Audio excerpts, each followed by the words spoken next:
first and foremost, we've talked a lot about identity lately with this group, and I think in the last couple of games, especially here at home, there's been an identity presented.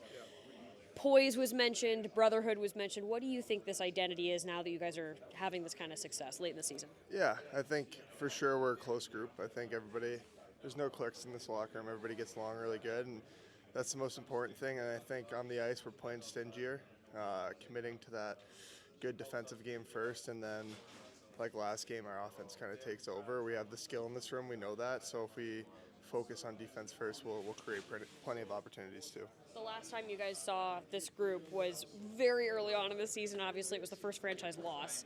How do you guys feel like you've changed since that game, in any area that's kind of improved? Yeah, I think consistency for sure.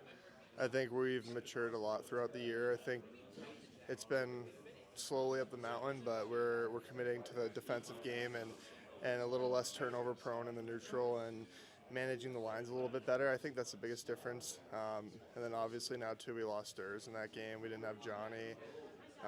So we got some key guys back in the lineup, and with everybody in the lineup, we've been playing pretty good, so it's exciting. And you mentioned Dursey and Marino being back with the healthy decor, and a healthy group in general. Is that confidence mounting? What is that doing for you guys? Yeah, I'd say we don't want to get overconfident, but I mean, for me, I think this is the best I've felt about our team. With everybody healthy, and I think just the guys in the room, like I said, we're maturing, we're playing the right way all the time, and yeah, it's really fun to watch. Where we started last year, it's a lot of the same guys, and where we are right now is an exciting time. And biggest challenge you guys are facing against this team tonight that you're going to focus on to limit time and space? I mean, probably Jack Hughes and Jesper Bratt.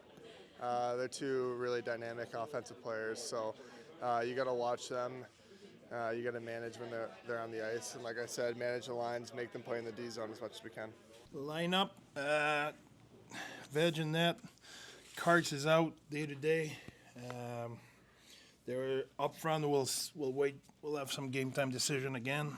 Back end will be the same, and it will be a great night.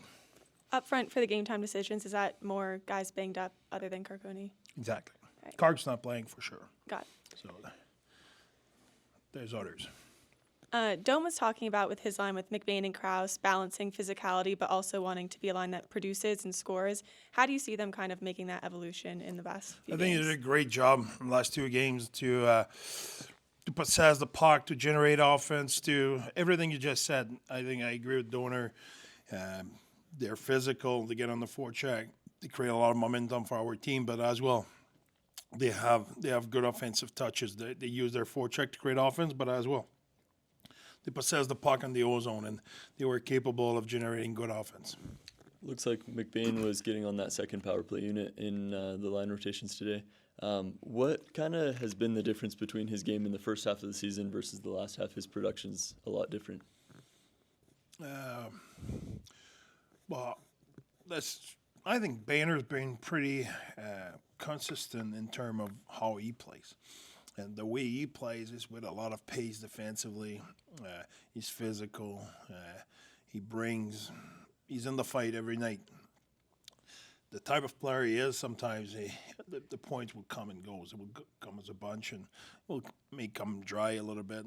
It's never what you want, but he's not as his first asset to be a point producer on the regular base, and it's what is expected. I think it's all the other thing he does is his physicality, the way he's engaged, the way he's relentless, the way he drag us in the fight every night. I think the way he play on the PK, the way he play defensively, I think that is more his primary identity. Having that said, he has the skill to produce here and there, and he's done a good job of that. You saw his role this year has been a little bit all over the place in the sense of play with Cools and Gunner, play center, play wing on the depth role, play center right now on the line with Donor and Crosser. I think he's really versatile. He can do it all. He's a flex player, and that's part of why we like him. Just about Doan again, comes up from Tucson and kind of forces himself into being a nightly player for you guys.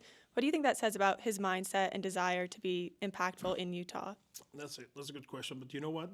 For me, I always put player prospect in two categories. You have the if player and you have the when player. The if player is if he gets stronger, if he figures it out, if he gets better defensively, if he grow, if whatever if. And you have the when player. Okay, when he will grow, when he will be more mature. When Donor always been a when for us. We knew he will play. That was not he was sent him in the minor, and if he figure it out, it was the same thing with Gunnar last year. In starting Tucson, and if he figures it out, maybe he will play. We knew that was a matter of when. When will he play? Donor was the same, so it's not like we're shocked. Hey, coming back from Tucson, and suddenly his role is. We expect that. We knew it was a matter of when, and I think he's still a lot of growth in his game, in his role. He's a player who can do it all for me, so he's doing a good job. He's taking his break, and I think he's enjoying every minute of it. Andre, the Sean Dursey effect is pretty real on the back end, and we know what Sean does individually, but everybody on the blue line as of going into the game tonight is either like a minute and a half less ice time to a couple of minutes. Yeah. How important is that, down the stretch, second half of just kind of keeping that group fresh? It's really important. Tonight will be 5 and 8, so it's you need that. You need to be able to spread the ice time. You need to be able to have everybody has a role. And my belief, or our beliefs, about that is we want everybody to be engaged. We want everybody to feel they're together in what we're doing. It's not about the team of 3 players. We're all together. We're all in this together, and we always had a great brotherhood in that room. I think that's his strength. We carried away for years now, where we care a lot about each other, and I think that is important for us. So it's not about having. It's not a team of 1 or 2 or 5 players. We're all in this together. We're together, and we believe in that. And part of that group is John Marino, and, Yep. and I guess it's never a bad thing when you're not singling out a player, which John just kind of dovetails in there after coming back. What has he meant for the whole group in terms of just, steadiness and making smart plays? Experience as well. I think Johnny has experience. He's been in those key moments. He's been a top 4 before. He's been a primary killer in a lot of teams. So he carry a lot of experience, calm, cool, and collected in key moment and stress moment. So I think that helped as well. I think, you look since the start of the season, first game of the season, you had Mata, you had Marino. That helped as well. You talk about now Durs is back. Well, okay, now it's more depth, it's more experience. The experience of Marino, experience of Oli Mata, experience of Ian Cole. Said it many times in front of you how great Colsey was, and you always say he was our best coach. He's the way he coached a player and the way he talks, and the guys know they can go to him all the time and ask question or advice or tips. So I think that is huge. The word poise was used a lot after the last game in terms of how this team looks identity-wise. What do you take from that word and how that applies to this group right now? Well, I think we're engaged. I think we're really engaged. We're connected. So that brings the poise. And I think we have a clear vision of how we have to play and what we're doing. And I think right now, the way I see our team is there's one agenda. We're all together. We're all connected. We're all going in the same direction. That doesn't mean there will not be bumps. There will be bumps. Hope will happen, but we won't win 22 in a row. That's just stuff will happen. Bumps will happen. Life will throw us curveball.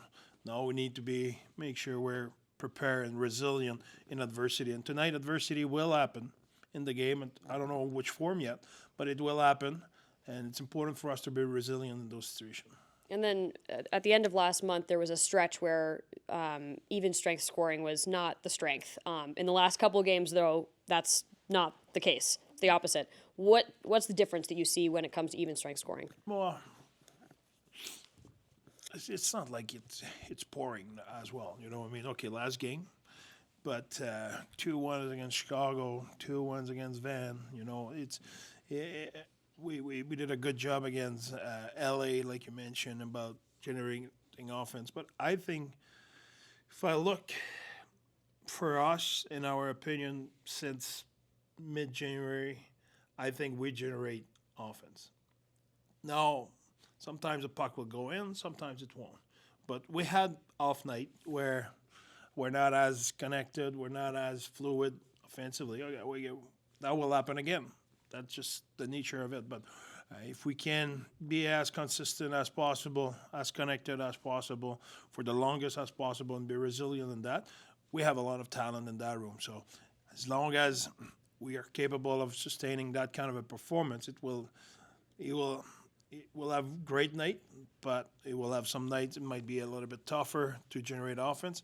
But I like the way we played last game because early in the game it was tough for us to score. We're not, the puck was not going in. Went in on our power play, get us going a little bit, and then suddenly everything break loose, and the goal of Durst kind of relieve a little bit of a pressure, and from there we were executing way better offensively.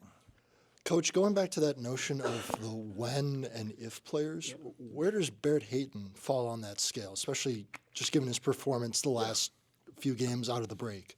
Yeah, he's for us. We for sure we have a little bit of background with eights. You know, it's 4 years now. For myself, we know what we can do. So again, we know what he is capable of doing. And I think he plays in light of his potential right now. It depends about, for you, what you're looking for. If you're looking at the stat sheet, I cannot even tell you how many goals he has. So that gives you how important it is for me. It's the way he plays, what he brings to the team, that's how he can play. And for me, he's been really consistent this year. Is he more confident right now? Does he make more play? Yeah, you're right, absolutely right. But he's been a good player on, I will say, every night or almost every night for us. And different way, different situation, but he's a really good player.